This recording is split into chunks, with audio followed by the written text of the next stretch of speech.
تعرفون معنى القهر سأحدثكم عن معنى الألم، سأحدثكم عن معنى الوجع، سأحدثكم عن معنى القهر. معنى الوجع والألم والقهر أن تمسك أم سورية هربت من أن يغتصبها أحقر البشر لتذهب لتشق بحرا طويلا من الظلمات لتحمل أبنائها وأصغرهم في ثديها، ثم بعدها عليها أن تضحي بولدين وأن تحمل ولدين، عليها أن ترمي بولدين في قاع البحر وأن تذهب إلى اليابس بولدين، لأنه ليس بإمكانها أن تحمل 4، ليس بإمكانها أن تحمل 4. انظر إلى هذا المشهد وتخيلها أمي أو أمك، هي بين خيارين: إما أن تموت بهم ومعهم، وإما أن ترقد 2 وتترك 2. وكان الخيار الثاني أن تضحي ب2، أن تلقيهما بيديها إلى البحر، إلى الموت، إلى الغرق، إلى الألم. هذا معنى الوجع، هذا معنى القهر.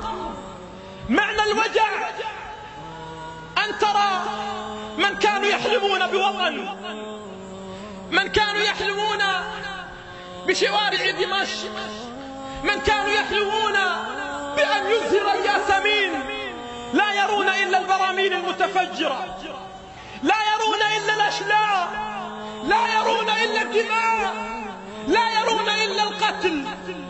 دمشق يا كنز أحلامي وعروبتي، أشكي العروبة أم أشكي لك العرب؟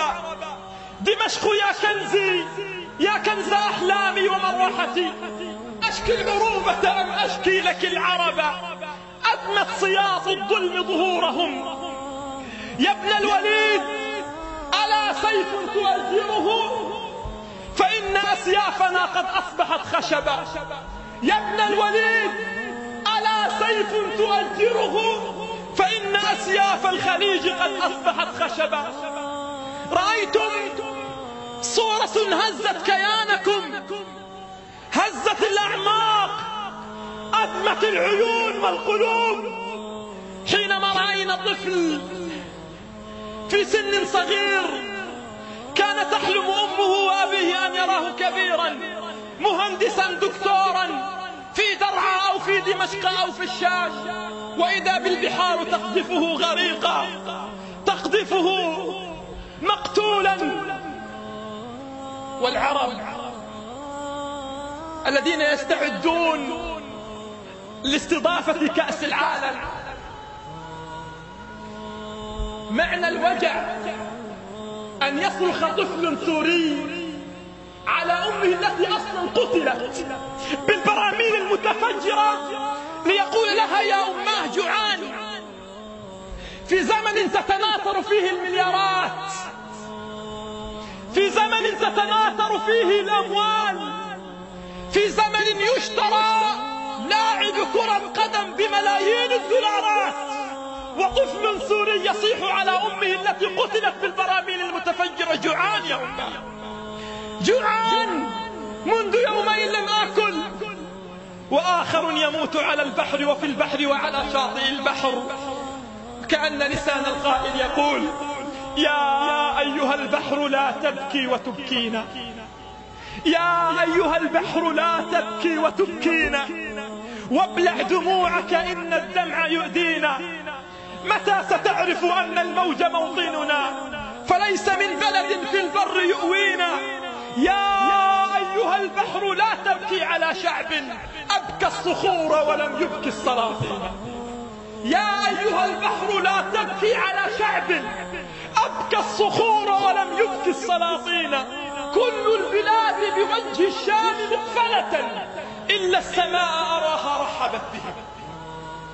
كل البلاد بوجه الشام مقفلة إلا السماء أراها رحبت بهم. يقول النبي صلى الله عليه وسلم: مثل المؤمنين في توادهم وتعاطفهم وتراحمهم كمثل الجسد الواحد. يا أمة محمد صلى الله عليه وسلم، أين الجسد الواحد؟ إذا اشتكى منه عضو تداعى له سائر الجسد بالسهر والحمى. اليوم يشتكي هذا العضو فتتداعى أوروبا بالسهر والحمى، يشتكي عضو من بلاد المسلمين فتتداعى ألمانيا بالسهر والحمى. يا ويحنا، ماذا أصاب رجالنا؟ أوما لنا سعد ولا مقداد؟ أعقمت نساء المسلمين أن تلد مثل صلاح؟ أعقمت نساء المسلمين أن تلد مثل عمر؟ لما غضب معاوية فتح القسطنطينية، لما غضب محمد الفاتح فتح القسطنطينية، ولما غضب صلاح الدين أقسم ألا يبتسم حتى تعود فلسطين، أقسم ألا يبتسم حتى تعود فلسطين. ولما غضب المعتصم بالله حرر عمورية، أعظم معاقل البيزنطيين. واليوم لما رأوا أشلاء الشام، لما رأوا أطفال الشام يغرقون في عمر الزهور، أعظم ما صنعه العرب أنهم غيروا صورهم على المواقع الاجتماعية، أنهم نددوا، أنهم استنكروا. لسان حال الشاعر وهو يخاطب ذلك الطفل الصغير: نم مطمئنا يا صغيري، نم مطمئنا يا صغيري، واشهد على موت الضمير. كالبحر أنت فليس يحتضن الكبير سوى الكبير، كالبحر أنت فليس يحتضن الكبير سوى الكبير. يموت الصغار ليحيى الدكتاتور، تموت الأحلام ليحيى الدكتاتور، تقتل الأمنيات ليحيى الدكتاتور، تقطع الأشلاء ليحيى الدكتاتور. لا تطلب الفرصة والأتراك والعربة، واهرب إلى الله، حاز الخلد من هرب. لست أنت الغريق، هم الغرقى بخيبتهم، لست أنت الغريق، هم الغرقى بخيبتهم. على المجد، على العرب صلى المجد وانتحب. والله على العرب صلى المجد وانتحب.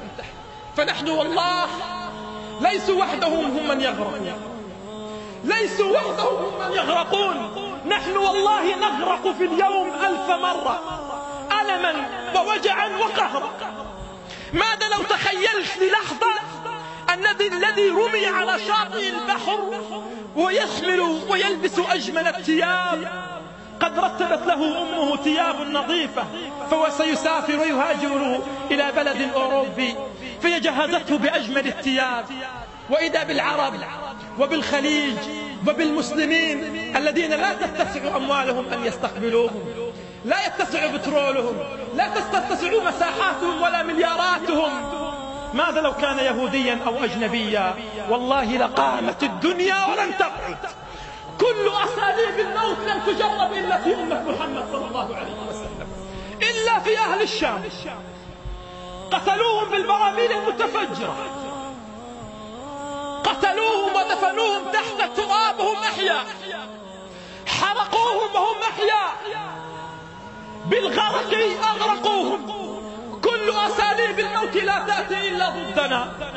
قالها تميم: أتراها ضاقت علينا وحدنا، أتراها ضاقت علينا وحدنا، لكن أبشركم وأختم: ستعود الشام منارة للمسلمين، لأنه لن ينزل عيسى ابن مريم إلا في الشام، إلا عند المنارة الشرقية، وهناك سيعود المسلمون مرة أخرى. ستبكي الشام، ثم تبكي، ثم تبكي، ثم تشرق شمس الإسلام وتفرح وتفرح وتفرح وتفرح، ثم بعد ذلك سيزدهر الياسمين بإذن الله عز وجل.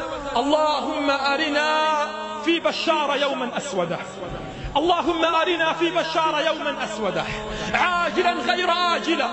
اللهم من أراد بأهل الشام خيرا فخذ بيده، ومن أراد بهم سوءا فشد أركانه، فشل أركانه يا رب العالمين. هم ضعفاء فقوهم، هم جوعى فأطعمهم، هم عراة فاكسهم، هم ضعفاء فعجل بنصرهم يا رب. اللهم لقيا في أرض الشام معززة مكرمة، اللهم أعد من هاجر منها إليها، اللهم أعد من هاجر إليها منها إليها معززا مكرما يا رب العالمين.